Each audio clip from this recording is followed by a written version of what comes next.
Dear students, now we start class 12th mathematics according to NCERT pattern CBSE board chapter number 1।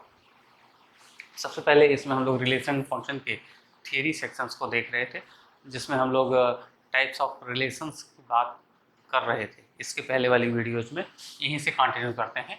आप इसकी पहले वाली video को इस वीडियो के एंड में आपको मिल जाएगा, आप उसे देख लीजिएगा। Study with GP sir classes में आप हम लोग सबसे पहले इसको देखते हैं। Types of relations, types of relations, types of relation.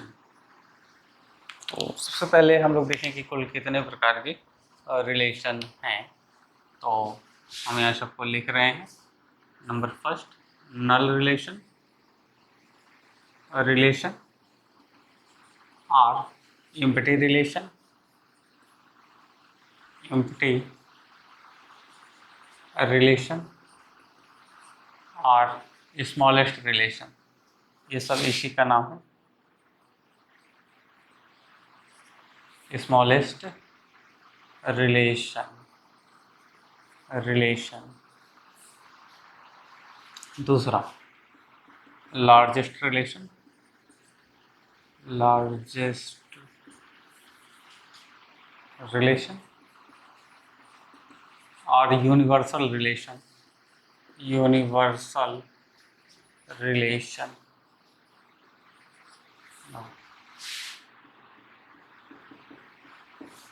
Identity, identity relation और डायगोनल रिलेशन, दोनों सब इसी के नाम है, diagonal relation.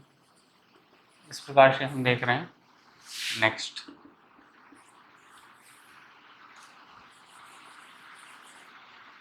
Reflexive relation, reflexive relation. Fourth, symmetric relation. इनके एक ही नाम है, इसलिए इनको ऐसे ही लिख रहे हैं। जितने नाम होंगे सारे नाम को जानना आवश्यक है। कुछ बुकों में अलग अलग नाम देते हैं। कभी कभी बच्चे आइडेंटिटी रिलेशन और डायगोनल रिलेशन को अलग अलग मान लेते हैं। लार्जेस्ट रिलेशन, यूनिवर्सल रिलेशन कहीं सुन लिया, कोई लार्जेस्ट जान रहा है, यूनिवर्सल नहीं जान रहा है, अब इसका जवाब वो नहीं दे पाता है। तो ऐसी सिचुएशन में मुश्किलें आती हैं। इसलिए आपको जितने भी नाम्स हैं उनका उसको सभी को जानना चाहिए, जिससे आसानी होती है कॉन्सेप्ट समझने में। सिमेट्रिक रिलेशन, इसके बाद ट्रांजिटिव रिलेशन, ट्रांजिटिव रिलेशन। और नंबर 6 के बाद 7, इक्वी वैलेंस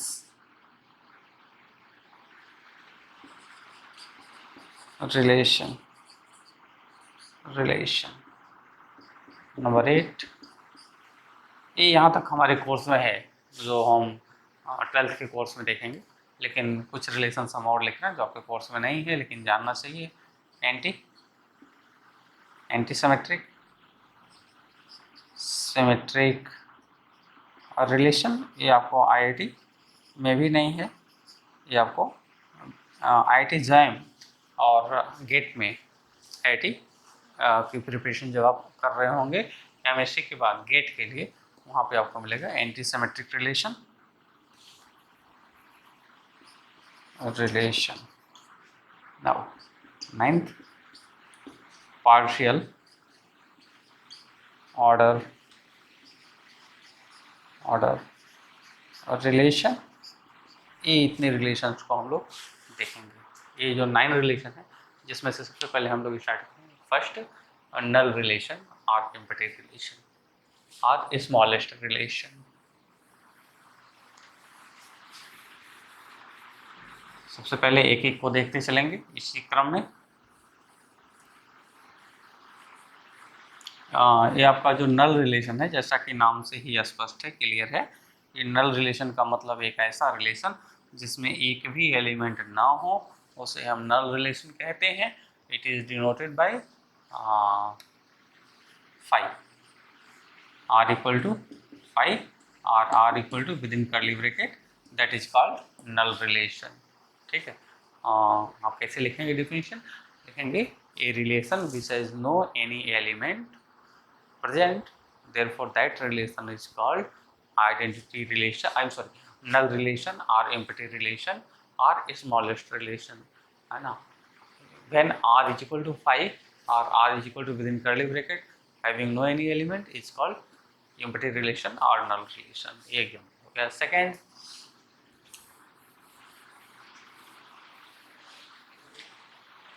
लार्जेस्ट रिलेशन की बात करते हैं। सेकंड जो है हमारा लार्जेस्ट रिलेशन। लार्जेस्ट रिलेशन क्या है? Largest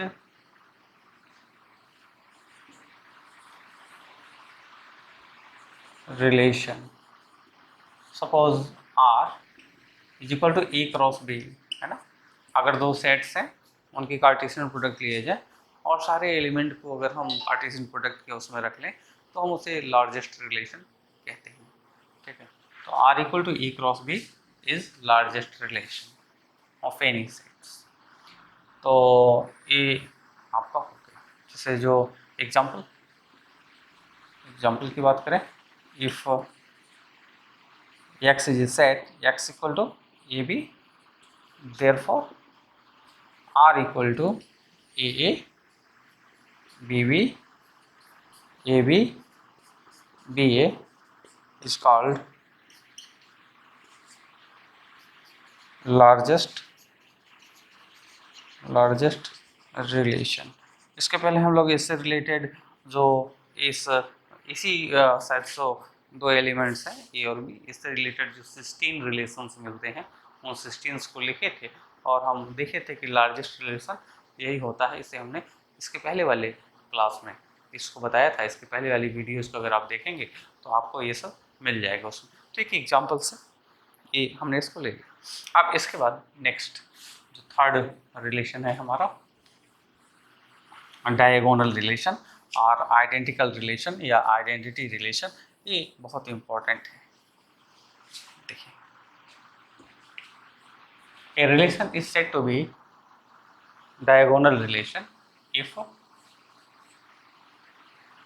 if x is related to x, that means xx belongs to r, है ना? दैट मीन्स ये दोनों इक्विवेलेंट चीज है, x is related to x का है और या इसमें एक चीज और है कि जैसे ये डेल्टा x से हम इसको डिनोट करते हैं, that relation is denoted by delta x, है ना? इसे हम आइडेंटिटी रिलेशन भी कहते हैं और आई आर से भी डिनोट करते हैं, चाहे डेल्टा x से रिप्रेजेंट करें या आइडेंटिटी रिलेशन आई आर। ठीक है, इसको डायगोनल रिलेशन भी कहते हैं और आइडेंटिटी रिलेशन भी कहते हैं। ठीक, जैसे एग्जांपल इसमें केवल डायगोनल एलिमेंट्स ही होंगे। ये इसलिए आया जैसे कोई कार्टेशियन प्रोडक्ट के एलिमेंट्स होते हैं तो एलिमेंट्स हैं और यहाँ पे जो एलिमेंट्स आएगा suppose that is 1 1, that is 2 2, 2 2, 1 1, 3 3, 4 4, इस टाइप के जो एलिमेंट्स आते हैं 1 1, order pair 1 1 2 2, order pair 3 3, order pair 4 4 etc। तो इस तरह के जो एलिमेंट्स होते हैं इनको हम लोग डायगोनल एलिमेंट्स कहते हैं, है ना? ये जो डायगोनल एलिमेंट्स कहते हैं। जैसे एग्जांपल देखें कुछ और डायगोनल और रिलेशंस के एग्जांपल, तो suppose R A A B B, ये क्या है? डायगोनल रिलेशंस है। ऐसे R1 कर लीजिए, इसे R2 कर लीजिए, ये हो गया ए ए बी बी सी सी। ठीक, ये सब डायगोनल रिलेशंस के एग्जांपल्स हैं। इसके बाद बात आती है रिफ्लेक्सिव रिलेशंस। रिफ्लेक्सिव रिलेशंस क्या है? Reflexive relation. A relation is said to be reflexive if and only if diagonal elements must contained in that relation. That means R is reflexive when delta x contained in R. Delta x अवश्य रूप से किसमें content होना चाहिए, reflexive relations में। कम से कम delta x अवश्य रूप से होना चाहिए, मतलब डायगोनल एलिमेंट्स नेसेसरली होने चाहिए। जैसे example are equal to 1 1 2 2 1 2 3 1, that is not reflexive relation because 3 3 is not present in that। चूंकि 1 1 है 2 2 है, चूंकि 1 2 दोनों है, 3 भी एक एलिमेंट इसमें डोमेन का है, तो इसका मतलब ये है कि 3 3 भी इसमें होना चाहिए। अगर कोई रिलेशन ऐसे लिखा है तो हम इसे डायगोनल कहेंगे, 3 3 1 2 3 1। अब ए रिफ्लेक्सिव रिलेशन है, जबकि ए रिफ्लेक्सिव रिलेशन नहीं है, दैट इज नॉट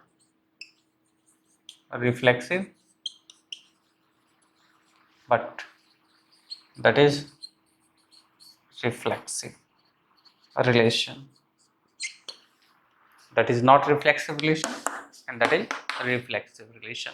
इस प्रकार से हम देख रहे हैं कि जो प्रिंसिपल डायगोनल के एलिमेंट्स हैं या जो डायगोनल एलिमेंट्स हैं, डायगोनल एलिमेंट्स वो नेसेसरली अगर उस सेट में है तो हम उसको रिफ्लेक्सिव रिलेशन कहते हैं, अदरवाइज नहीं कह पाएंगे। जैसे reflexive relation when A is related to A, R, ordered pair A comma A belongs to R, then such a relation R is called reflexive, है ना। If at least diagonal elements is present in the relation R, अगर जो diagonal elements है वो अगर कम से कम present है तो हम उसको क्या कहेंगे, रिफ्लेक्सिव कहेंगे, अदरवाइज नहीं कह पाएंगे। ओके, नाउ अब हम लोग दूसरे रिलेशन की बात करते हैं, सिमेट्रिक रिलेशन। इसके बाद जो हमारा क्रम है उसमें symmetric relation, symmetric relation, A relation is said to be symmetric if and only if R is equal to R inverse, or otherwise we can say that when A is related to B and A related to B and B related to A, that implies A related to B implies that B related to A, then we say that, therefore we say that R is symmetric, or otherwise AB belongs to R implies that BA belongs to R, then we say that R is symmetric relation।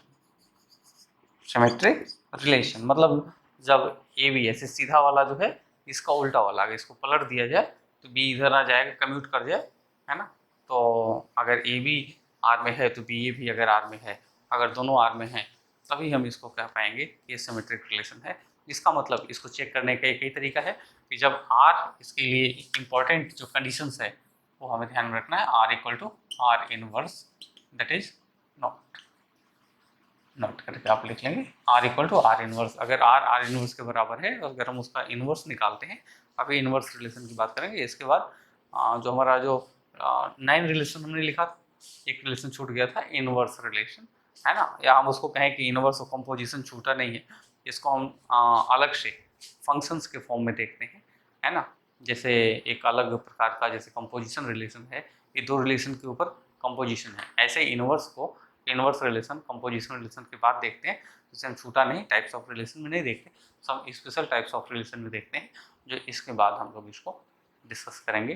Types of relation के बाद थोड़ी सी समझ ले कि inverse relation क्या है, जैसा कि हम 11th क्लास में इनवर्स रिलेशन पढ़ के आए हैं, इस वजह से ये कॉन्सेप्ट यहाँ पे हम लोग डायरेक्ट लिख पा रहे हैं। थोड़ा सा इसको समझ लें, आर इनवर्स क्या है, if R equal to 1 2 2 3, therefore R inverse, element को कम्यूट कर दीजिए, 1 2 का 2 1 हो जाएगा और 2 3 का 3 2 हो जाएगा। इस प्रकार से हम देख रहे हैं कि आर इनवर्स भी कैलकुलेट हो जाएगा। तो इस प्रकार से हमने देखा R equal to R inverse अगर रहेगा, जैसा कि यहाँ पे नहीं है, इसका मतलब यह सिमेट्रिक नहीं है। अगर ये रिलेशन की बात करें तो ये सिमेट्रिक नहीं है। अब हम लोग कुछ एग्जांपल्स देखेंगे, एग्जांपल से ज़्यादा क्लियर होगा। कुछ एग्जांपल्स हम लोग देखें। Examples first, R equal to 1 1 1 2 2 1, है ना। ये क्या है, हम देख रहे हैं 1 1 का उल्टा 1 1 ही होगा, कोई बात नहीं है, ठीक है। 1 2 1 2 का उल्टा 2 1, देख रहे हैं दोनों इसमें है। इसका मतलब अगर इसका उल्टा करेंगे तो यही आएगा सबका, है ना। अगर आर इनवर्स निकालेंगे तो यही आएगा। इसका मतलब यह आर क्या है, ये सिमेट्रिक रिलेशन है। ऐसे दूसरा एग्जांपल, अगर हम इसको R1 कर दें, ऐसे R2 निकालें, ए बी बी ए, तो ऑर्डर पेयर में, चूँकि एक कर्ली ब्रैकेट में जो एलिमेंट लिखे जाएंगे रिलेशन के, चूँकि रिलेशन कार्टेशियन प्रोडक्ट का मेंबर होता है, इसलिए इसको हम हमेशा ऑर्डर पेयर में लिखते हैं। और यहाँ कामा लगा लगा के लिखेंगे, हर एलिमेंट में कामा लगा कर लिखेंगे। अगर कहीं छूट जाए तो आप उसे समझेंगे कामा लगा हुआ है। थोड़ा फास्ट हम लोग कर रहे हैं, चूँकि हमारे पास समय बहुत कम होती है और बहुत सारी चीज़ों को देने की जो चाहत है, इसकी वजह से वीडियो चूँकि काफ़ी लंबा हो जाता है, इसलिए प्रयास करते हैं कि छोटे में ही बहुत सारी चीज़ों को आपको दे दिया जाए। तो ये R1 R2 हो गया। इसी प्रकार से R3, दूसरा एग्जांपल, तीसरा R3 1 3 3 1 3 2 2 3, ये भी क्या है, एक सिमेट्रिक रिलेशन है। आप देख रहे हैं सबका उल्टा इसमें सब में अवेलेबल है, ठीक है। इसलिए यह भी क्या है, एक सिमेट्रिक रिलेशन है, ठीक। इस प्रकार से हम लोग डिस्कस कर लेंगे कि कौन सिमेट्रिक है, रिफ्लेक्सिव है, ठीक। इसके बाद ट्रांजिटिव रिलेशन की बात आती है। Next, transitive relation. तो ट्रांजिटिव रिलेशन क्या है, सबसे पहले इसके लिए हमें कंपोजिशन ऑफ रिलेशंस की जरूरत पड़ती है ना, थोड़ी सी। जैसे इसके पहले वाले हमें इनवर्स रिलेशन की जरूरत पड़ी थी, और यहाँ पे हमें कंपोजिशन ऑफ रिलेशन की जरूरत पड़ती है, ठीक है। उसके पहले हम लोग पहले कंपोजिशन ऑफ रिलेशन का थोड़ा सा कॉन्सेप्ट देखेंगे, फिर बाद में हम लोग उसको देखेंगे, क्योंकि इसमें इसकी इनहेरेंट कंडीशन है, छुपी हुई थोड़ी सी कंडीशन है जिसको समझना पड़ता है। कंपोजिशन ऑफ रिलेशंस का कॉन्सेप्ट जो है, जैसे एक सेट ए बी सी है, इनके बीच एक रिलेशन आर है और इनके बीच एक रिलेशन एस है, ठीक। तो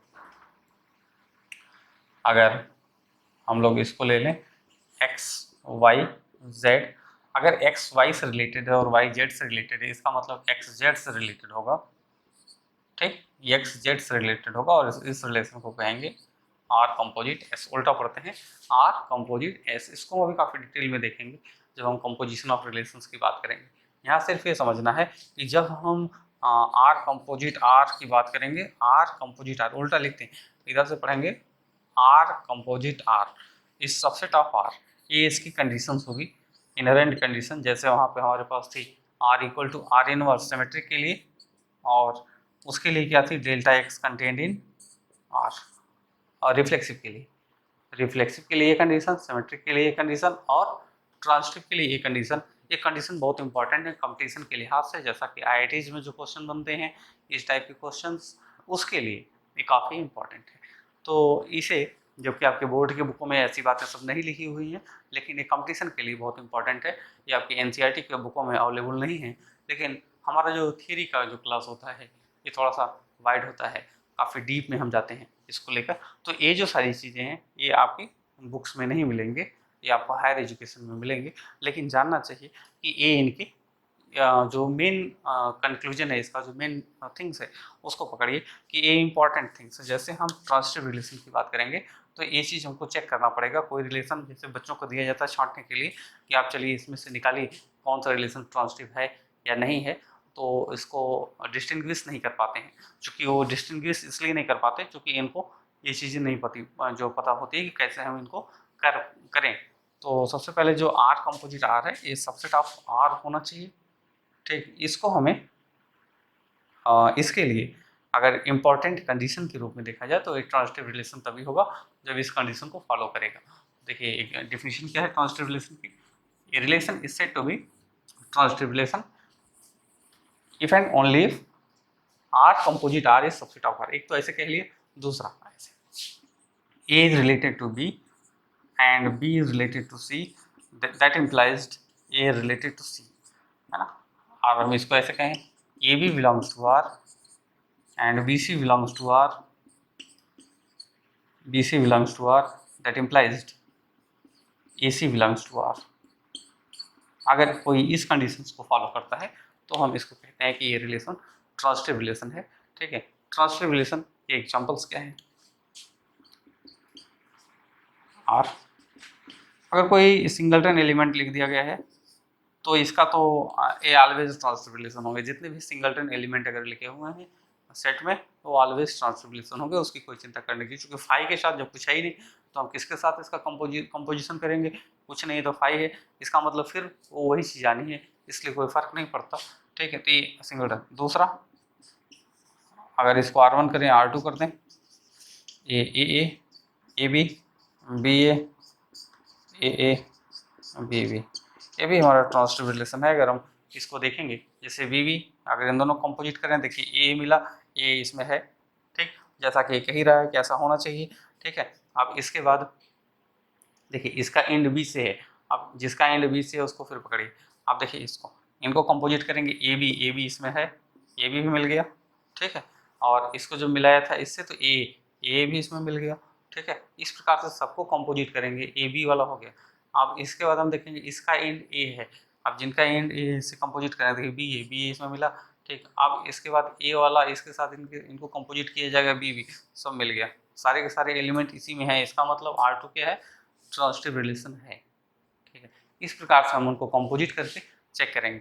फिर हम कल इसको थोड़ा सा, जो नेक्स्ट वीडियो होगी चूँकि ट्रांजिटिव रिलेशन से फिर हम इसको स्टार्ट करेंगे। ट्रांजिटिव रिलेशन बहुत इंपॉर्टेंट है, अभी इसमें हमें बहुत सारे क्वेश्चन करने हैं। और नेक्स्ट वीडियो में चूँकि ट्रांजिटिव और इक्विवेलेंस रिलेशन में हमें जब इक्विवेलेंस की बात करेंगे तो इक्विवेलेंस रिलेशन में इन तीनों रिलेशंस को, रिफ्लेक्सिव, सिमेट्रिक और ट्रांजिटिव, तीनों को फिर से देखना है। तो जो हमारी नेक्स्ट वीडियो और नेक्स्ट क्लास होगी तो उसमें हम काफ़ी डिटेल में इन सबको एग्जाम्पल्स के साथ, काफ़ी एग्जाम्पल के साथ क्लियर करने का प्रयास करेंगे। और इसमें दो चीज़ें आपके कोर्स में नहीं थी, सिमेट्रिक और एंटी सिमेट्रिक रिलेशंस, लेकिन हम उसको, अगर आप लोग चाहेंगे, अगर आप कमेंट बॉक्स में कमेंट करते हैं तो अलग से वीडियो जो उसकी बना देंगे। इसके साथ में यहाँ पे हम उसको इंडिकेट कर दिए हैं, चूँकि वह IIT JAM के प्रोस्पेक्टिव से इम्पॉर्टेंट है और IIT गेट के प्रोस्पेक्टिव से इम्पॉर्टेंट है। मतलब जो MSc के लिए, जो बच्चे IIT से MSc करना चाहते हैं, IIT से MTech करना चाहते हैं, उनके लिए इम्पॉर्टेंट है। और इंटरमीडिएट के पर्सपेक्टिव से कोई इसका इम्पॉर्टेंट रोल नहीं है, ना कभी क्वेश्चन आता है और ना ही आपके कोर्स में और बुक में है। या IIT तक जो आप IIT BTech की बात करते हैं, IIT JEE की बात करते हैं, वहाँ पर भी नहीं। तो नेक्स्ट सारी चीज़ें हम नेक्स्ट वीडियो में देखेंगे।